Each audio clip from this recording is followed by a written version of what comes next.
Hello and welcome to Rabble Rouse Media's Show Me the Money HR 6666 episode.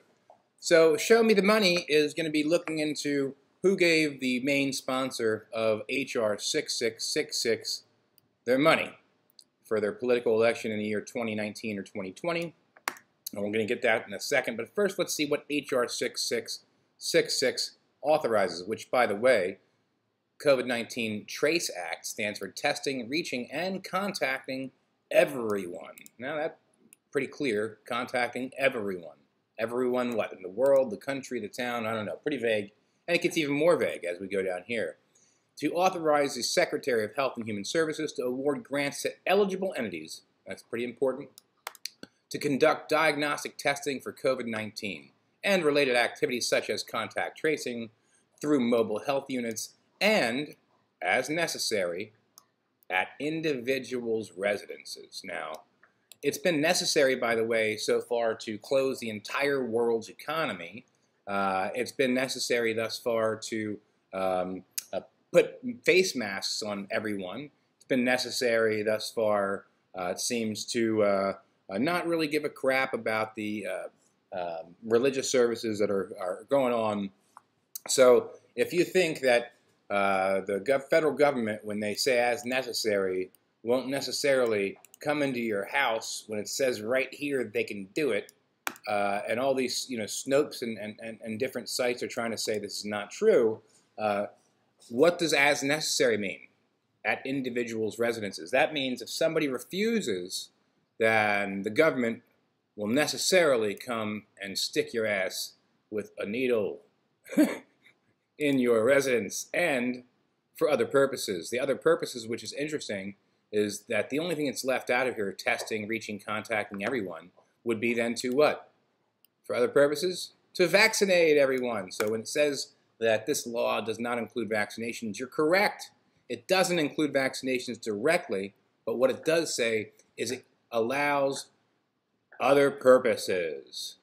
Okay, so you got to learn how to read these bills. It tells you right in the summary here. Now, it was sponsored by Bobby Rush. Bobby Rush is a pretty interesting character. We'll get into him a little bit. Let me just say that Bobby Rush somehow joined the U.S. military in 1963.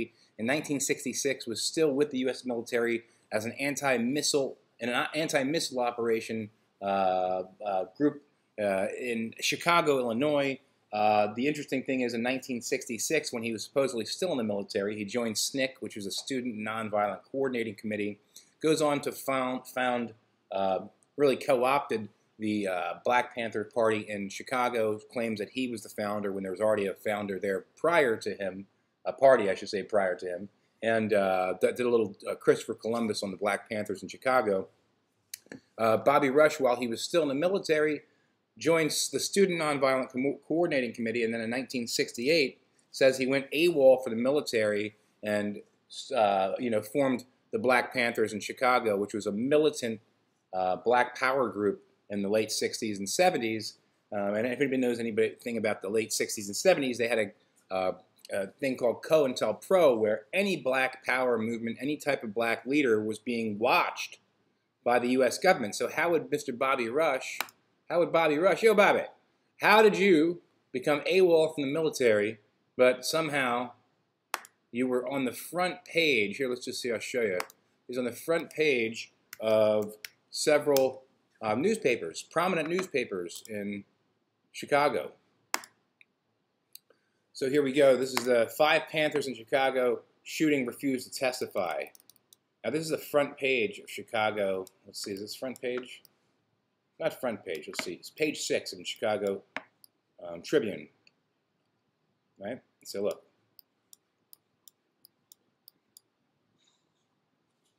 It says two of the 23-member grand jury are Negroes. More than a third of the Chicago population is black. Bobby Rush, who succeeded Hampton as Illinois leader of the Black Panther Party, said Monday that none of the Panthers would give testimony. They will refuse because it is not composed of our peers, Rush said. Now here is Bobby Rush in a newspaper at a courthouse speaking to reporters when he's supposedly AWOL from the military, right? Supposedly AWOL from the military, and but he's here leading a militant Black Panther group, and somehow also winds up with a honorable discharge. Thanks, Bobby. Hey, Bobby, let's just check out Bobby one more time here. Let's see what's going on here. So let me just jump in here. I've got to go to just regular Congress.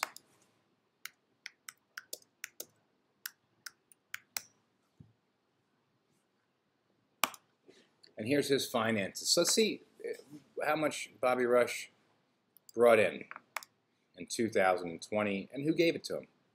Looks like his #1 contributor was a group called Select Medical Corp. Now I wonder what Select Medical Corp does, because remember in the bill here, well, actually I don't remember, I haven't shown you this, the bill authorizes $100 billion for the fiscal year of 2020, meaning the rest of 2020 they're going to be able to spend $100 billion in the next 6 months or so. And such sums may be necessary for each fiscal year the fiscal year of 2021 and any subsequent fiscal year which the emergency period continues. So there's going to be $100 billion authorized by this H.R. 6666 to test, trace, and track people, everyone, as the bill says right here, everyone. And Bobby Rush is a sponsor. Bobby Rush, by the way, let's just go in here real quick and show you something pretty interesting about Bobby. Bobby Rush is really, he's really in the hole. As of 2018, Bobby Rush was valued at a negative $2.25 million. And this is a guy who's writing laws and drafting laws that are changing the world, basically, at least in our country, and appropriating billions of dollars on his behalf when he can't even figure out how to keep himself out of the hole when he's making almost 200 grand a year for the last 20 plus 30 years almost. I believe he's elected in the 90s.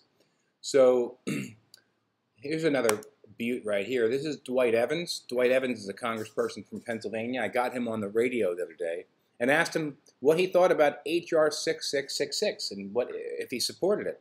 Well, he said that he had, I believe his words were, he knew very little about the bill at that point. And then the host, once he realized that Mr. Evans actually supported it, tried to break in and say, "Oh, we know you told us you supported that bill, or you co-sponsored that bill." So not only did he say he knew very little about a bill that he co-sponsored, but the bill that he co-sponsored is definitely going to affect African American communities at a larger rate. People want to say that they're going to use the money to help African American communities, but when the hell has that ever been done? Let's be honest. It hasn't. They're not using the money to help African American communities. They're using the money to make more money. So Select Medical Corp is the group that gave them the money, right? They're out of Mechanicsburg, PA, if you see here. And their treasurer is a guy named William Walters. So he's kind of who we start with to see who is Bill Walters and what does he do. That's what he looks like. Got the hair going, nice hair. I like his hair. Senior Vice President of Select Medical, right? The CEO of ALPHA, which is American Long-Term Care Hospital Association, which is a lobbying group that he is the CEO of for 7 years. And then he was the director of public policy at Pfizer. Interesting. And he was also on the in the U.S. House of Representatives. So he was in the U.S. House of Representatives, and more importantly, because this is where everything comes together, he was in the Army. And remember who else was in the Army? Bobby Rush right here. Okay, we're going to see that it's kind of this is a military operation that's going on, folks. This guy was a JAG Corp officer.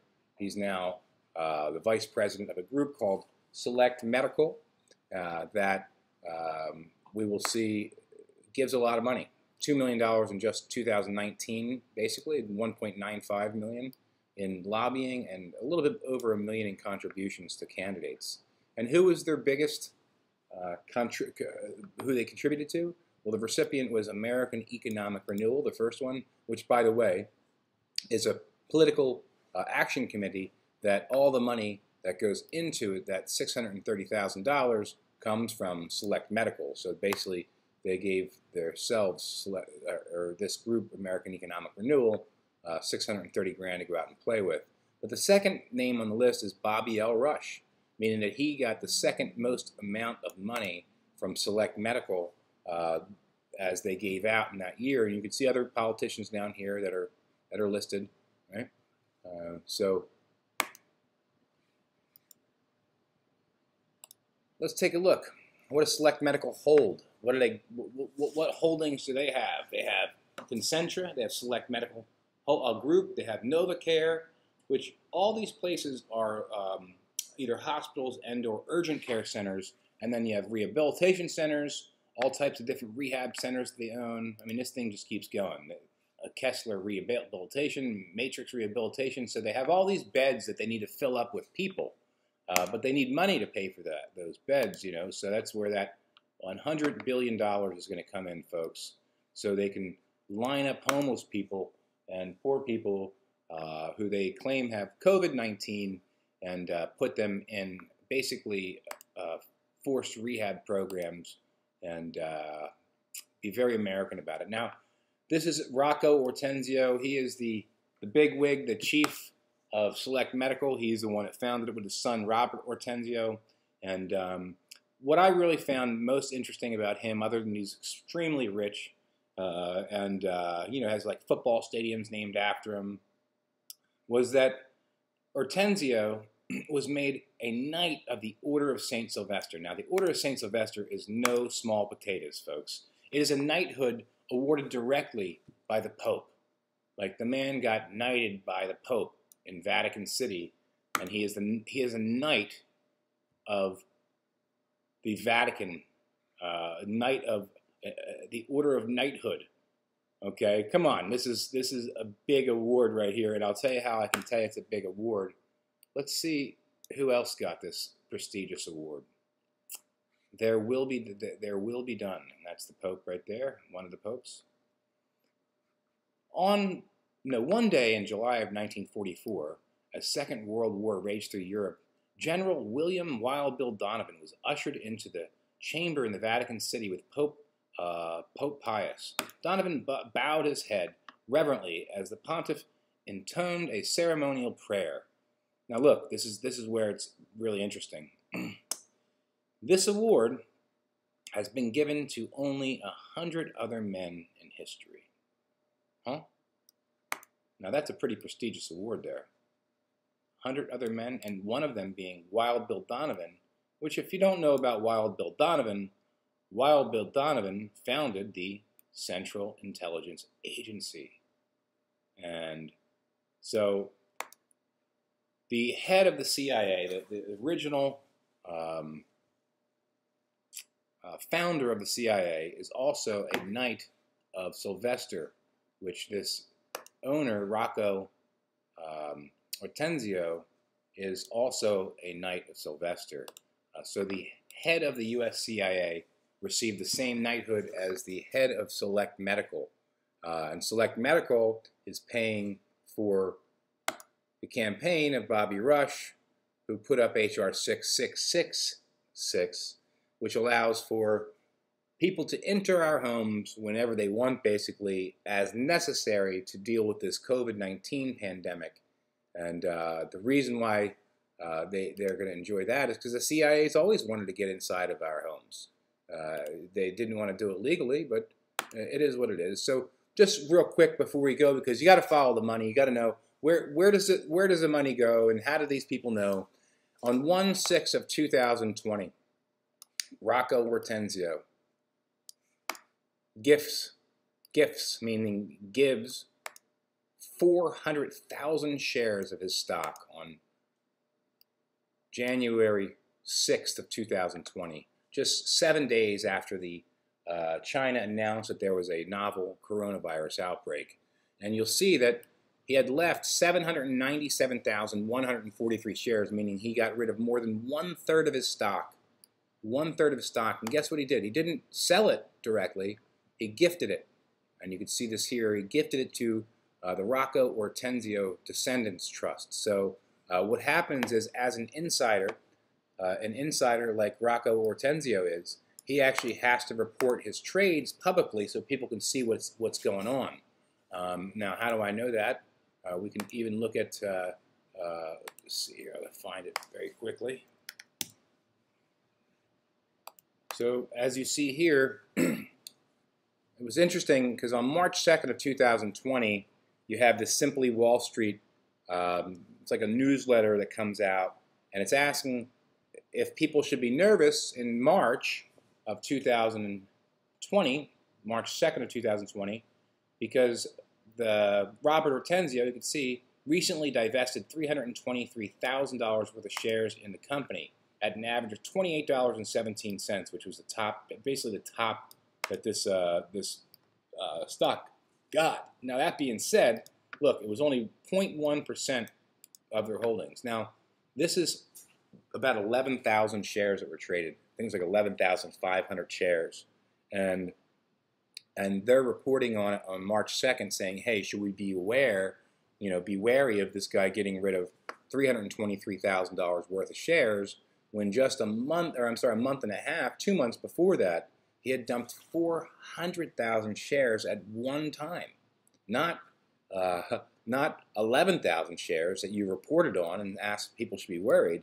Well, I think if people knew that he dumped 400,000 shares, as you see here, you'd know that was probably the point at which. Did he know something? I mean, how does somebody know to dump 1/3 of their stock at that point, which he gifted again to his Descendants Trust, as you see here, which who knows how many of these 3.15 million shares that they sold before the actual big crash. So there you have it. We're following the money. One more quick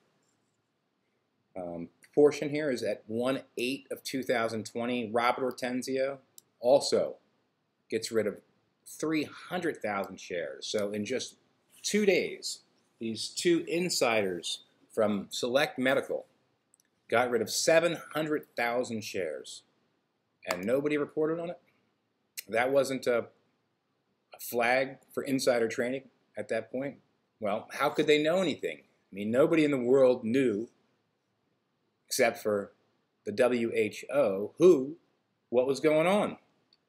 So maybe they filled in some key people so they can get their money out before the crash. And but who knows? Who knows why 700,000 shares of Select Medical stock was given up? And who knows how, by the way, Bobby Rush he went AWOL from the U.S. Army and was able to lead a black militant group, and then somehow, some way, be honorably discharged from the U.S. military after, by the way, he was convicted on weapons charges and had to do several months in jail for those charges. So he is your representative for the Congress 1st District of Illinois. Sorry to hear that. Rabble Rouser Media, over and out.